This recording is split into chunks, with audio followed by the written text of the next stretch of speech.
My name is Pae White. I'm an artist based in Los Angeles, and I work in mixed media, multimedia, installation, essentially everything but drawing and painting.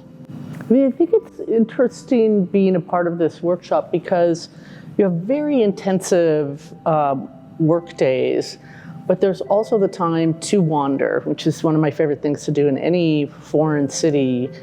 And there have been times that I have absolutely no idea where I am, and I actually get a little anxious. And in Singapore, I always felt very comfortable, and I could go very far afield, and I just always felt very much at home. And so this idea of this word unlost just meant part of the continuum of being anywhere in the city and always feeling like you belong. My very limited understanding of flocking was that it was usually one color and it was used in wallpaper typically. And then I started to talk to Guan here, and I started to ask if we could mix it up, if we could take this thing that's a powder, it's this thing that's always about to disappear, and if we could treat it like paint. So it's like painting with particles, tangible, it's like painting with colored dust. If one were to look at these letter forms up close, there is like a felting, there's actually a tactility, almost like a velvet finish. So it's dimensional, but it gives the illusion from far away that it's really just a print. I wanted to create an alphabet because there's sort of an ad infinitum potential of any word. It feels like letter forms are a place or reference a place, and then combined they become another place, and this word is about Singapore and my time here.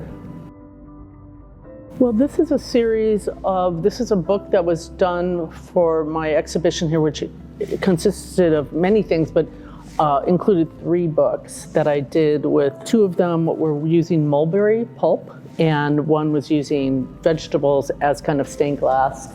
These pieces are pulled apart, teased apart, choreographed even, mulberry pulp, which is actually kind of the raw material for a lot of paper made from mulberry.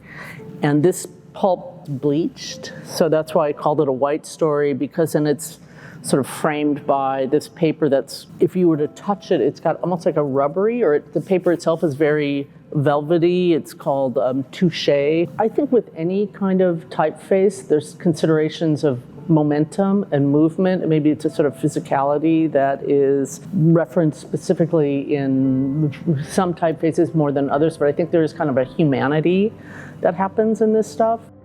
When I came to STPI, in a way, I sort of felt like I'd been starving for something very directly hands-on, and that when I got here and I realized the ad infinitum options, the kind of beauty of being overwhelmed with that is part of the magic.